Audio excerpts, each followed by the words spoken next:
Իմ շատ սիրելի բաժանորդներին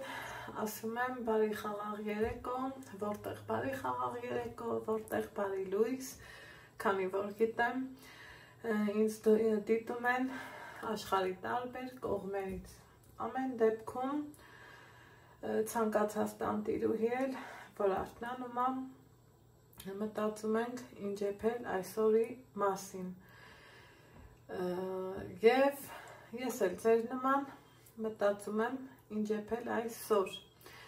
Մինչ ինչ եփել այսօրին անցնելը, ասեմ, որ ովքեր նոր են միացել իմ էջին, գտնվում եք Անահիտի խոհանոցում, չենք մոռանում բաժանորդագրվել էջին, սեղմել զանգակը կոճակը եւ մի հաճելի գրառում անել։ Իսկ հիմա արդեն իսկ անցնենք ինչ եփել այսօրին։ Այսօր ձեր հետ միասին պատրաստելու եմ խոզի միս։ Իմ էջում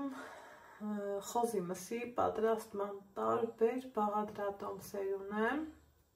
տարբեր ձևով, տարբեր մարինացման ձևով։ Բաղադրատոմս ունեմ,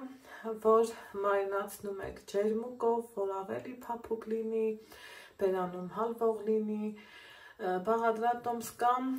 որ օգտագործում եմ տարբեր համեմունքներ, այս վերջի տարին արդեն իսկ եկել եմ հասել այն համոզման, որ սիրելի հետևորդներս մեր հին ավանդականից լավը չկա, այսինքն խոզի միսը համեմում ենք սովորական աղ ու կարմիր պղպեղով, ուրիշ մի փոքր էլ մեր լորվա բարբառով քոնդար ենք ասում, սովորական ձևով ցիտրոն։ Հիմա սիրելի հետևորդներս, այստեղ վերցրել եմ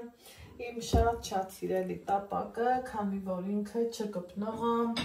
գիտեք, ցույց եմ տվել, պոչ ունի, պոչնից պահին հանել եմ, քանի որ սառնարան եմ իրան տեղը փոխելու։ Ուրեմն միս եմ գնել շուկայից, այսպիսի սիրուն ու անուշ կտորներ եմ վերցրել, մտածում էի այռոգրիլով պատրաստեմ, բայց որոշեցի, որ ոչ, տապակեմ ամենամանմանդ ու հավեսով ձևով, վերցրել եմ այսպիսի մի քանի կտոր խոզի չալաղաճ, իրան լավ լվացել, սպասել ցամաքի, ավելացրել եմ աղ, կարմիր պղպեղ, այնուհետև շատ աննշան ցիտրոն, նույն ինքը քոնդար, ու որպեսզի իմ պատրաստած ուտեստը շատ համեղ լինի ու բերանում էլ ավելի հալվող, իրան այսպես ծածկում եմ և ուղարկում սառնարան, կմարինացվի սառնարանում ողջ գիշեր, քանի որ առավոտյան իսկ ինձ առավոտյան է պետք, կհանդիպենք առավոտյան, իսկ այստեղ ունեմ խոզի ճարպ, որով նույնպես հետաքրքիր բաղադրատոմս եմ պատրաստելու, սա արդեն առանցին, կհանդիպենք վաղն առավոտյան։ Ահա, սիրելի հետևորդներս, մեր մոտ արդեն օր է փոխվել, ես այստեղ աղցանի պատրաստություն եմ տեսնում, եփել եմ որոշակի բաղադրիչները, հիմա միսը սառնարանից կհանեմ, կդնեմ ամենամանմանդ կրակին և թողելու եմ աստիճանաբար լավ տապակվի։ Ահա, սիրելի հետևորդներ ջան, 20 րոպե ու ավել միսը եփվում է, դեռ մանմանդ կրակով է, թողենք, որ եփվի։ Չեմ շրջում, ոչինչ չեմ անում, սպասենք մի քիչ էլ եփվի։ Հիմա սիրելի հետևորդներս, կես ժամ ավել, միսն արդեն լավ եփվել է, առանց ուժեղ կրակի, եկեք տեսնենք, որ ոսկորն ու միսն առանձնացել է։ Ինչ եմ անում, քանի որ հաճելի է նմանատիպ ուտեստը լավ կարմիր լինի, գազօջախը մի քիչ կբարձրացնեմ ու կթողեմ, որ տապակվի։ Այս ընթացքում շատ շուտ բանից մաքրել եմ կարտոֆիլ, դրել ջրի մեջ, որ կարտոֆիլը պատրաստեմ։ Այստեղ էլ սիրելի հետևորդներ ջան, կարտոֆիլը կտրտեցի, միջի մասով կիսեցի ու սովորականի նման աղ կանեմ, կարմիր պղպեղ,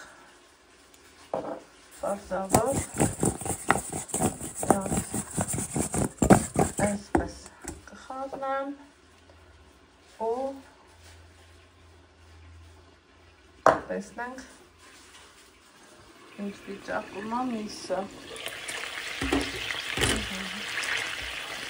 Քանի որ լավ եպրել է, ես վստահ եմ, իրան այսպես կշրջել, որ շատ չմկտի։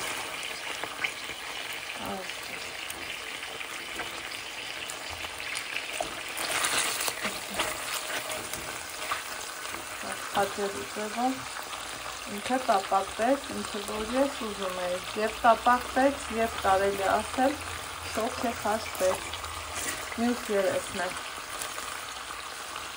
այսպես տապակենք, ու անցնենք կարտոֆիլին։ Այստեղ սիրելի հետևորդներս հանել եմ արդեն իսկ տապակված միսը, ինչ ենք անում, տապակում ենք կարտոֆիլը, հետ էլ տապակեմ, վերջնական տեսքը ցույց կտամ ձեզ։ Որոշակի ժամանակ սիրելիները, արդեն իսկ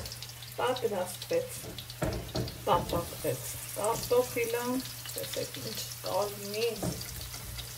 հաճելի գույնով, շատ մանր կրակով տապակված կարտոֆիլը, այսպես տապակվեց նաև կարտոֆիլը, ինչ ենք անում, տեղափոխում ենք մատուցման ափսեր և վերջ, օգնենք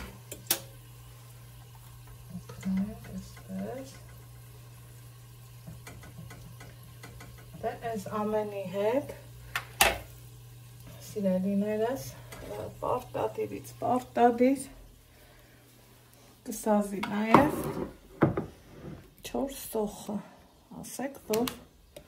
այդպես է, չէ՞։ Ավելացնում եմ նաև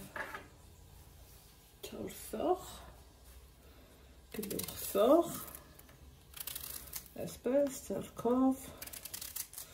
քանի որ իմ խոհանոցում եմ, իմ համար է,